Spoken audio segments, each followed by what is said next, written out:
الحمد لله وكفى والصلاة والسلام على رسوله المصطفى. معززو قدرمندو ورونو او خويندو، الترغيب والترهيب کی حدیث رازی. حضرت عبدالله ابن عمر رضی الله تعالی عنهما وای چې د نبی علیه الصلاة والسلام څخه مې واورېدل.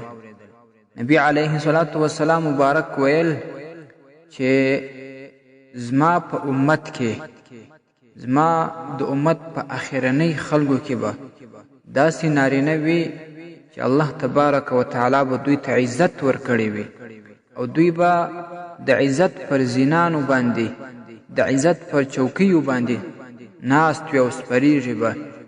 د عزت په دې وجه حاصل کړی وي چې د دوی زړونه به د مسجدو سره تړلي وي، دوی به خپل منځونه په جماعت باندې کوي او دوی به مسجدونو ته ځي، او خلک به د دوی په دروازه کې ولاړ وي، د دوی د عزت دپاره د دغه خلکو انتظار به کوي.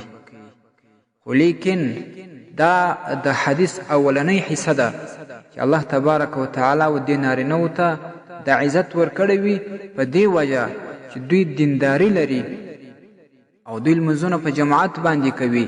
یعنی مطلب دا زړه د مسجد سره تړلی وي چې کله یو وخت لمونځ وسي د فکر وي چې کله دویم وخت راځي هغه وخت دی مسجد ته حاضریږي. یعنی دی دیندار وي، الله تبارک و تعالی به دومره عزت ورکي لکه دی چې دا عزت پر زین یا د عزت پر کرسی باندې سپریږي او کښیني، او خلک به د په دروازه کې د عزت دپاره انتظار کوي. لیکن د حدیث دویم حصه ګورئ، هغه ډیره جالبه ده.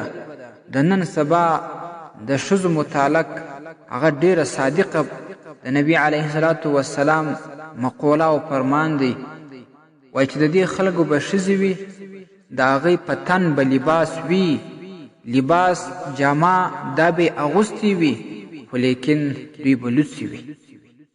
د دې خلکو ښځې، د دې خلکو زنانه دا به لوڅې وي.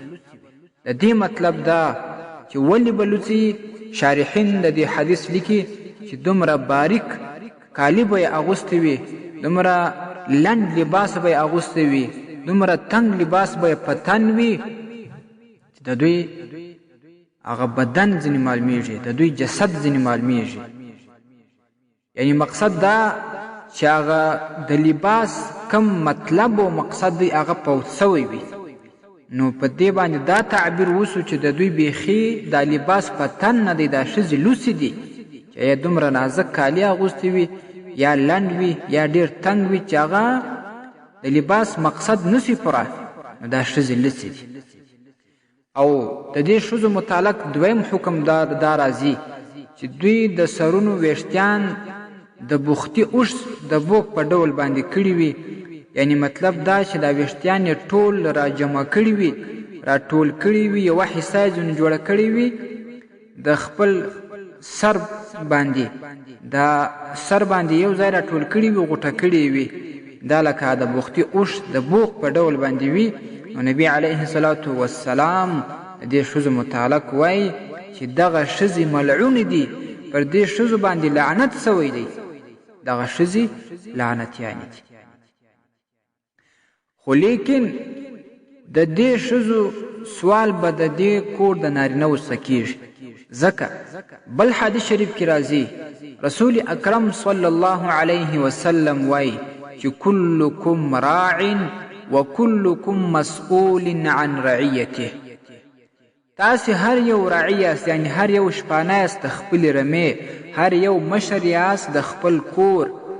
نو ستاسې د هر یو څخه به سوال کېږي، ستاسې د رمې متعلق او ستا د کورنۍ متعلق چې تا خپله کورنۍ څنګه روزلې وه، تا د خپلې کورنۍ تربیت څنګه کړی و، تا خپله کورنۍ په کلک ډول په شریعت باندې، پر سنتو باندې امر کول که نه. نو ګورئ د دې خلکو څخه به د دې ښځو متعلق سوال کېږي، ځکه د دې خلکو مشران شته، پلار به یې وي، ورور به یې وي، او خاوند به یې وي. نو د دې خلکو څخه د دې ښځو متعلق سوال کیږي، آیا دوی بیا جواب لري الله تبارک و تعالی ته؟ حدیث شریف کې دا رااله چې دا هر یو مسؤله د سوال به ځینې کیږي، نو که دوی الله تبارک وتعالی ته بې جوابه سي نو د دوی کامیابي به بیا چیرې وي؟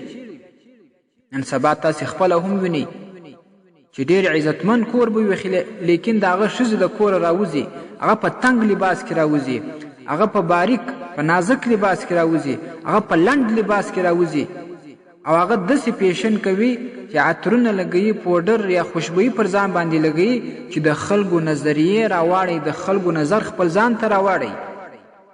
نو آیا دا خلک بیا هم د عزت او دا خلک بیا هم د غیرت او د اسلامیت دعوه کوي چې د دوی ښځې د کورونو څخه په دغسې شان باندې راوځي؟ نو دا خلکو ته زه غیرتمند نسم ویلی، او دا په نامه اسلام دی، دا حقیقي اسلام نه دی بیا چې ستا ښځې ستا د کور راوځي په تنګ لباس کې، په بې پردګۍ کې، او دغه شان د نامحرمو سره په دوکانونو کې، په نورو مارکیټونو کې مجلسونو او خنداګانې او خبرې کوي، او ته ځان ته غیرتي وایه، ته ځان ته مسلمان وایه. دغه ستا غیرت دی، دغه ستا اسلام دی، دغه ته اسلام وایي. دغه اسلام خو زه ستا څخه دا د نامه اسلام په 2 روپۍ هم نه اخلم، خو د الله تبارک وتعالی په کارونو کې زموږ څه کار نشته چې الله تبارک وتعالی ته به دغه اسلام او دغه غیرت ستا قبول وي که نه. خو لږ د خپل ځانه سره سوچ وکړه، لږ د خپل ځانه سره فکر وکړه. باید موږ او تاسې ټول په ځان کې دا غیرت راولو چې خپلې زنانه چې زموږ تر واک لاندې دي، یا به مې لوڼې وي، یا به مې خویندې وي، او یا به زموږ او تاسې مېرمنې وي. آیا دا زموږ په واک کې نه دي؟ موږ دومره بې غیرته سوي یو چې دا خپلې ښځې نسو راګرځولی د تنګ لباس او نازک لباس څخه. او بله خبره ده، نبی علیه الصلاة والسلام وایي چې ښځې کله د کور راوځي هغه به په ساده لباس کې راوځي، خو لیکن نن چې ښځې راوځي هغه په ټولو جامو کې ګوري چې یو غوړه جامه وي، یو غوړ لباس وي، یو لږ شوداره پیشین والا وي، هغه اغوندي او د کوره بیا راوځي، او ورسره بیا عطرونه هم ولګوي، خوشبویانې ولګوي. نبي علیه الصلاة والسلام د دې څخه منع کړې. لیکن ای د کور مشره، ته په دې باندې خبرېږې، ته یې خپله وینې، دا ستا غیرت څنګه قبلوي؟ زه دې ستا غیرت ته حیران یم. ته څنګه بیا د غیرت او د ضمیر او د اسلامیت دعوه کوې؟ معززو، د دې هر یو سوال د دې مشرانو څخه کېږي، تاسو دې ته فکر وکئ او دې ته خپله توجه وکئ. د دې سوال به د دې مشرانو څخه کېږي. الله تبارک وتعالی دې موږ او تاسې پر سمه لار باندې برابر کړي. الله تعالی دې په موږ او تاسې کې غیرت پیدا کړي، په موږ او تاسې کې د حقیقي اسلامیت پیدا کړي. دا د نامه اسلام هیڅ واره نه کوي، نه دا د کامیابی لامل ګرځي. دا دنیا خو تیرېدونکې ده، که په هر رقم باندې وي. یو 15 ورځې ژوند دی تیر بسي. لږ د خپل قبر حالاتو ته فکر وکړه، لږ د آخرت ژوند ته فکر وکړه، لږ هغه ابدي ژوند ته فکر وکړه. د دې دنیا ژوند تیرېدونکی دی، که په هر حالت کې وي. 15 ورځې د تیرې بسي. ولی په دې 15 ورځو کې موږ او تاسې خپل قبر نه جوړوو، خپل آخرت، خپل ابدي ژوند نه جوړوو، هغه ته سرمایه ول نه برابروو. آیا موږ او تاسې الله تبارک وتعالی ته بیا دغه جواب ورو چې کله موږ او تاسې سوال کوي؟ دا جواب لرو؟ لږ خپل ځان سره فکر وکړئ. الله تعالی دې توفیق راته نصیب کړي. السلام علیکم ورحمة الله وبرکاته.